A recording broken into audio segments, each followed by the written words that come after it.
Hola chicos, ¿cómo están? Espero que se encuentren todos bien. Les habla la profesora Romina Vázquez y vamos a realizar la retroalimentación de la actividad 6 de participación y argumentación en democracia. El objetivo de esta actividad era principalmente analizar y comparar textos argumentativos del ámbito público. Específicamente, comparamos dos cartas al director, considerando aspectos como el lenguaje, el propósito, la validez y fuerza argumentativa. En la actividad también mencionamos y describimos un poquito en qué consistía una carta al director y mencionamos que principalmente era escrita por lectores de periódicos o revistas y dirigida al director del diario para expresar su opinión sobre alguna noticia de actualidad o bien para apoyar algún hecho. Las dos cartas al director que analizamos, la primera se llamaba Pandemia y Pobreza Infantil, escrita el sábado 6 de junio del 2020 por Paolo Mefalopoulos, que es representante de UNICEF en Chile. En esta carta, de forma general, a simple vista, nos podemos dar cuenta de que el emisor cita a instituciones relacionadas con la infancia, con la niñez, como UNICEF, Save the Children, CEPAL, y que entrega mucha estadística e información cuantitativa sobre estudios e investigaciones relacionadas con la pobreza infantil. Y en el segundo texto, titulado Gracias Ámbar, del agosto del 2020 y escrito por Claudia Bonilla Ortiz, en este caso, el tono de esta carta es un poco más de indignación, de rabia, un poco de frustración también, porque introduce a través del ejemplo de Ámbar Cornejo, esta adolescente que fue brutalmente asesinada y violada por su padrastro, Hugo Bustamante, conocido como el psicópata del tambor, porque fue un hombre que años atrás fue condenado precisamente por homicidio, por haber asesinado a su esposa y el hijo de ella y haberlos escondido en un tambor. Entonces, este caso fue muy mediático y Claudia, a través del caso del ejemplo de Ámbar, en su carta al director, trata de hacer como un llamado de atención a estas instituciones que se encargan de la protección, como es el CENAME. Hace un llamado a las personas a que nos hagamos escuchar y que ya basta de permitir que sigan cometiéndose abusos hacia los niños.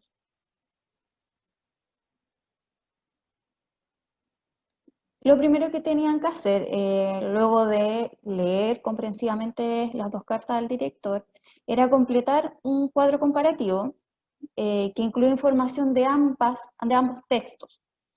En, el primer aspecto a analizar era identificar el propósito y la pregunta era, ¿cuál es la tesis o planteamiento del autor?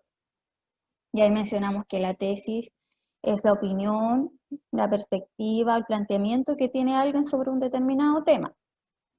La primera carta, bueno, el título nos entrega hartas luces, hartas pistas que hace la tesis, e inmediatamente en el primer párrafo, la introducción nos plantea que la pandemia a nivel mundial tendría graves repercusiones económicas, aumentando el número de niños y niñas en situación de pobreza. Ese es el planteamiento del autor. Y en el texto 2, la tesis, que podría ser en estas palabras o algo similar, apuntaba que debemos exigir que se mejore el sistema de protección y cuidado de los niños del país. En la B, ¿cuál es la motivación o interés que hay detrás del discurso? ¿Qué quiere cambiar? En el primer texto, el autor apela a las autoridades de Chile y el mundo para que tomen medidas preventivas que aborden, mitiguen y enfrenten los efectos económicos de la pandemia en la población infantil.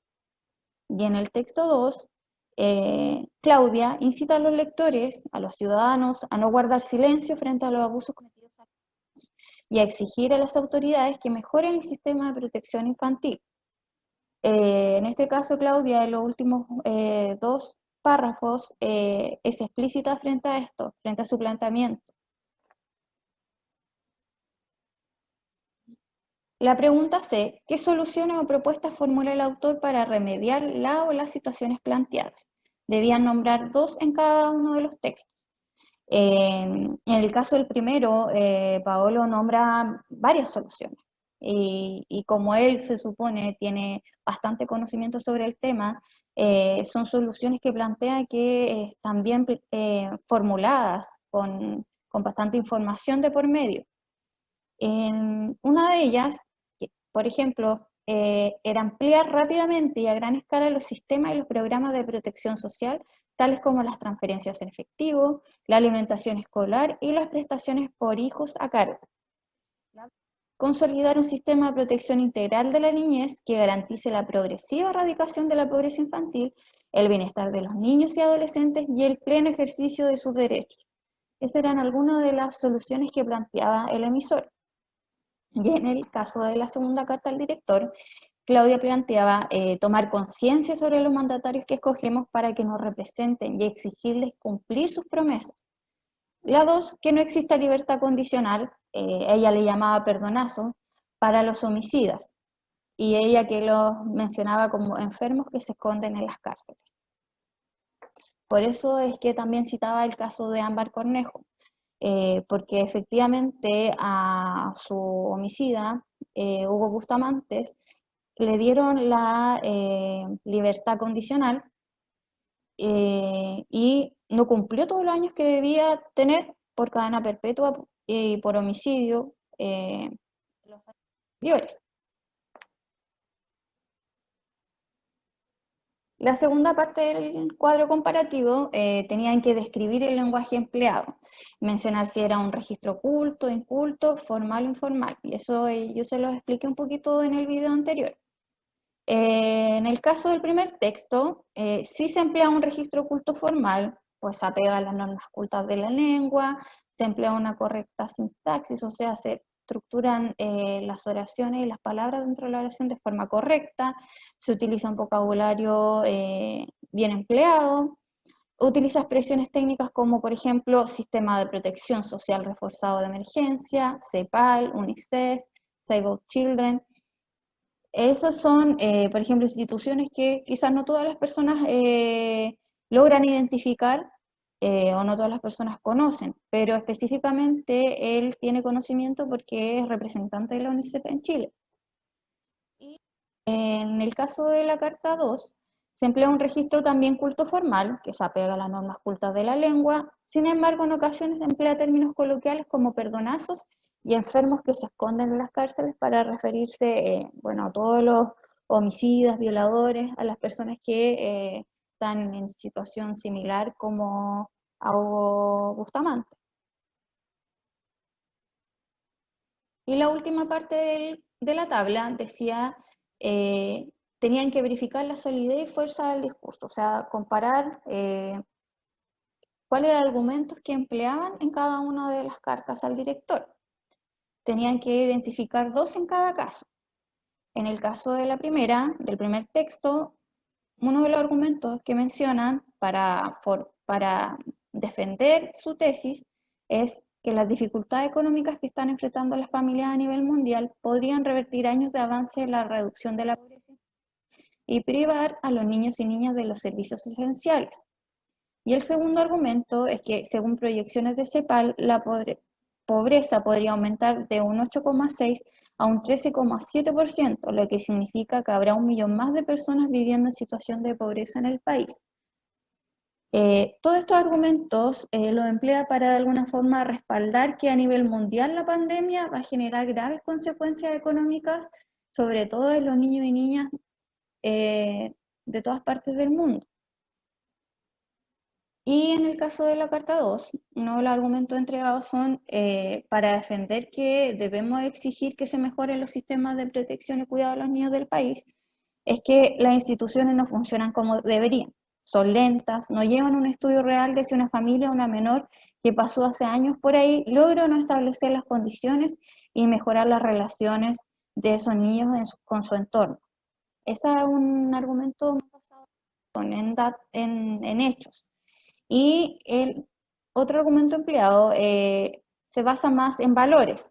Intenta persuadir a través de valores. Por ejemplo, de ello depende el futuro de niñas, de niños y niñas como ella, que con esos hermosos ojos que gritaban que mejoráramos su vida, siguió los pasos para tener un futuro mejor. Ya, en este argumento se refiere a Ámbar, específicamente a ella, y apela a lo afectivo, a lo emocional, para persuadir a la audiencia. Y para finalizar, las últimas preguntas debían responderlas luego de ya haber completado el cuadro, de haberlo leído. Y la primera tenía que ver con el qué tenían en común estas cartas al director. Y debían mencionar él o los elementos que ustedes consideraban que tenían en común, que tenían que analizar y inferir, y también qué era o qué aspectos mantenían similares. Ya, principalmente lo que se evidenciaba de forma más categórica era lo que tenía que ver con el tema. Ambas tenían en común el tema, abordaban la vulneración de los derechos infantiles, hablaban de la pobreza y de las carencias de los sistemas de protección infantil. También ambos emisores hacen un llamado a tomar medidas concretas para solucionar estos problemas para que no sean invisibilizados por las autoridades ni los ciudadanos. Ya, eso principalmente eran algunos de los aspectos que tenían en común. Pero el más evidente es el tema de la vulneración de los derechos infantiles. Podríamos haber mencionado el lenguaje, que ambos utilizaban un registro quizás culto formal, eh, pero lo que era evidente a raíz de los títulos también de las cartas al director era el tema presentado. Y la dos, para terminar, tenían que mencionar cuál era la carta al director que a su parecer tenía mayor fuerza argumentativa y entregar dos argumentos que validaran su postura. Aquí yo no me voy a fijar obviamente en cuál ustedes creían que tenía mayor fuerza argumentativa. Lo que yo voy a considerar son los argumentos que ustedes van a entregar para validar su postura. Por ejemplo, yo considero que la carta al director, Pandemia y Pobreza Infantil, tiene mayor fuerza argumentativa porque emplea argumentos basados en datos, en hechos concretos, los cuales son respaldados a través de informes o información entregada por entidades de prestigio mundial como UNICEF, Save of Children y CEPAL. Entonces, él, para mi parecer, entregó mejores argumentos y todos respaldados en que son a nivel mundial conocidas y que tienen un prestigio considerable. Ya chicos, con esto finalizamos. Espero que les haya ido bien en la actividad, que luego de esta retroalimentación hayan llegado a nuevas conclusiones, se hayan enriquecido también en conocimiento, que hayan logrado también generar su propia postura, su propia idea frente a temas tan importantes como lo que tiene que ver con la pobreza infantil y la vulneración de derechos. Eh, Espero que tengan una linda semana, éxito y será para una próxima ocasión. No olviden que para cualquier consulta o duda me pueden escribir a mi correo o hacerme llegar quizá sus preguntas con su profesor o profesora jefe. Que estén muy bien y será para la próxima ocasión. Chao, chao.